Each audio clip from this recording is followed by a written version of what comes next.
like a Hellcat.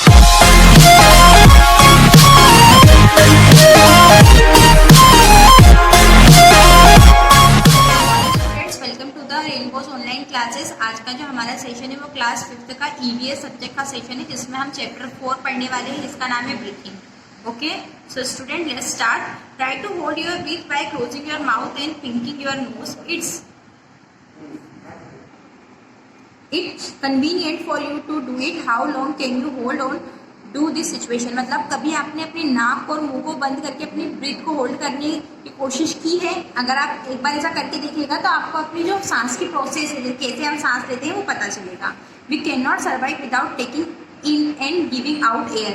हम बिना सांस छोड़े और बिना सांस लिए कभी जीवित नहीं रह सकते। ओके, सो स्टार्ट करते हैं ब्रीथिंग वाला topic. Breathing is the process of taking in and giving out air. We take in air through our nose which reaches the lungs. This process is called inhaling. मतलब breathing की जो process है उसमें हम क्या करते हैं, सांस लेते हैं और छोड़ते हैं। जब हम सांस लेते हैं किसके थ्रू, नाक के थ्रू, और वो कहाँ पहुँचती है, हमारे लंग्स तक। इस पूरी प्रोसेस को क्या कहते हैं, inhaling. Our chest expands outward and the diaphragm moves downward, making space for air to enter. Breathing out of air is called exhaling. और जब हमारे लंग्स में वो गैस जाने के बाद, ऑक्सीजन जाने के बाद, हमारा डायफ्राम मूव्स करता है किस और नीचे की ओर, डाउनवर्ड, और क्या करता है, स्पेस खाली करता है किसका, एयर का, और एयर को बाहर की ओर पुश करता है, जिससे जो एयर है वो बाहर जाती है, तो ब्रीथिंग आउट होती है। मतलब जो ब्रीथ है वो बाहर निकलती है। इस प्रोसेस को कहते हैं exhaling. Our chest contracts and the diaphragm rise back to normal position. और इस तरह से जो डायफ्राम है वो गैस निकालने के बाद अपनी नॉर्मल पोजीशन में वापस आ जाता है। द डायग्राम इज अ डम shaped muscular organ in our chest cavity below the lungs. Diaphragm होता है वो हमारी लंग्स वाली जो चेस्ट की बॉडी होती है वहां पे होता है। ये देखो, ये दिखाई दे रहा है आपको डायफ्राम, ये आपके लंग्स है, ये लंग्स के नीचे में दिखाई दे रहा है। ये क्या, इसे क्या कहते हैं, डायफ्राम कहते हैं। ये देखो, ये नीचे लिखा हुआ है। आगे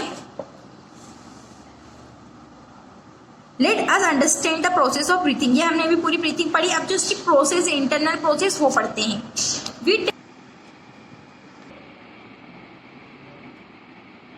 We take in oxygen from the air through our nose. It passes through the nasal passages into the trachea of windpipe, which is a tubular structure. The trachea is surrounded by cartilaginous structures which do not allow it to collapse when there is no air in it. मतलब जब हम क्या लेते हैं, oxygen लेते हैं, ठीक है। ऑक्सीजन कहाँ जाती है, हमारे नाक के थ्रू जाती है। किसे पास करती है, नसल पास, जो पास है, पैसेज है, मतलब जो पास है वहां से निकलने का, उसके थ्रू जाती है।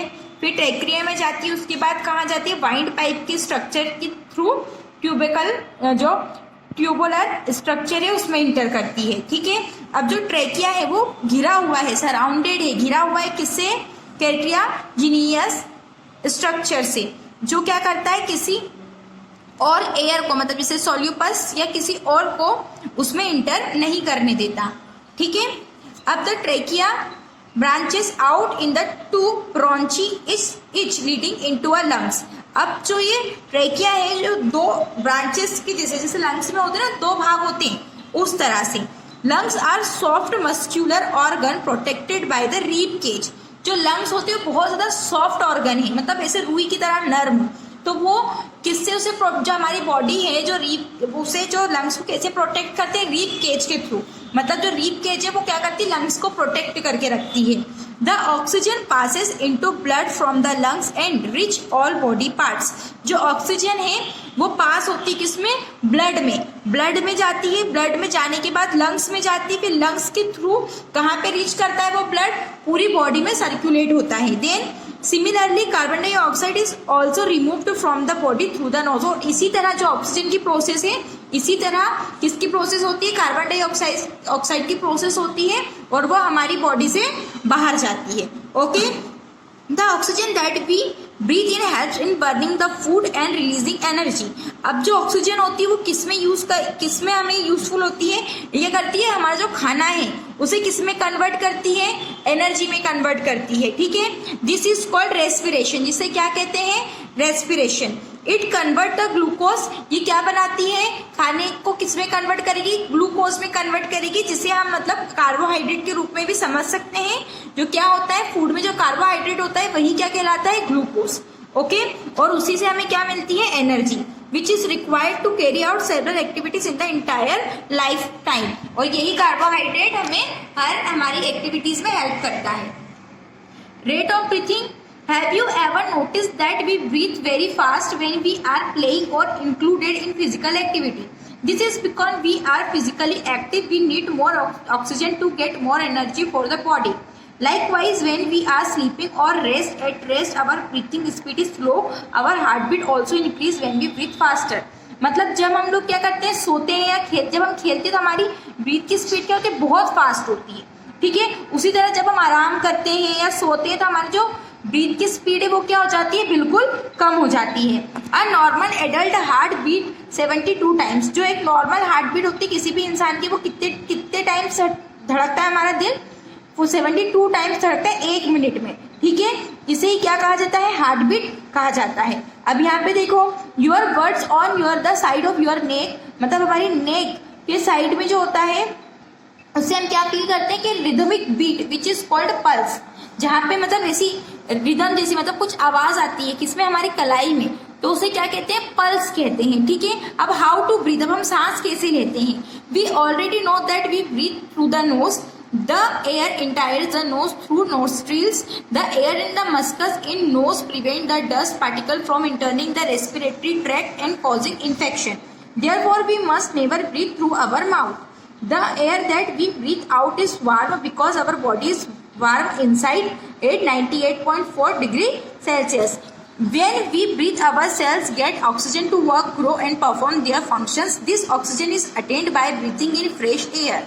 Breathing helps us to live a healthy, stress-free and disease-free life. मतलब हम ब्रीथ कैसे लेते हैं, आप सभी को पता है कि हम ब्रीथ किससे लेते हैं, नोज से लेते हैं। अब नोज में क्या होता है, नोस्ट्रिल्स होते हैं। नोस्ट्रिल्स मतलब हमारे नाक के अंदर जो बाल होते हैं वो क्या करते हैं, हमारी जब हम क्या करते हैं, सांस लेते हैं तो नाक के थ्रू सांस लेते हैं, तो कोई भी डस्ट या धूल या कोई भी इन्फेक्शन हमें ना हो तो हमारे शरीर को उस इन्फेक्शन से बचाते हैं। मतलब नाक के थ्रू अगर हमारी जो ऑक्सीजन हमारी बॉडी में जाएगी, बस उसमें ऑक्सीजन ही जाएगी, कोई अदर डस्ट पार्टिकल्स नहीं जाएंगे, क्योंकि नोस्ट्रिल्स जो हेयर्स होते हैं वो उसे हमारी बॉडी में इंटर नहीं करने देंगे। इसीलिए हम नाक से सांस लेते हैं, मुंह से सांस नहीं लेते हैं। इसके बाद ये हमारी जो ब्रीथ होती है वो हमारी बॉडी को वार्म रखती है, कब तक, 98.4 F। इसके बाद जो ऑक्सीजन होती है वो हमें किस में हेल्प करती है, हमारे जो सेल्स होते हैं सेल्स को ऑक्सीजन देती है, जिससे हमारी बॉडी वर्क करती है, फंक्शन करती है। ठीक है, और ये क्या होती है, जो ब्रीथिंग होती है हमेशा हमें फ्रेश एयर लेनी चाहिए ब्रीथिंग के लिए।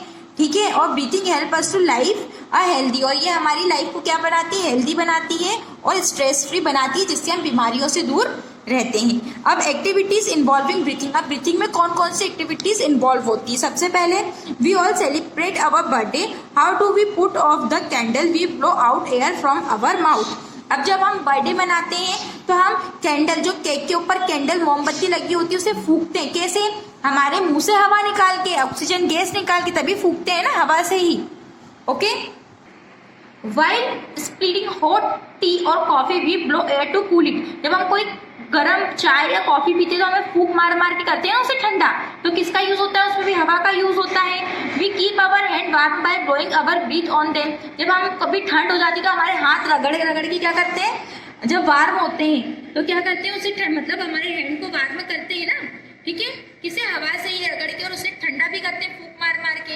फिर our breath cool any burning sensation, जब कोई क्या होता है ब्रीथ में कूल सेंसेशन होता है तो भी क्या करते हैं, फूंक मार के उसे ठंडा करते हैं।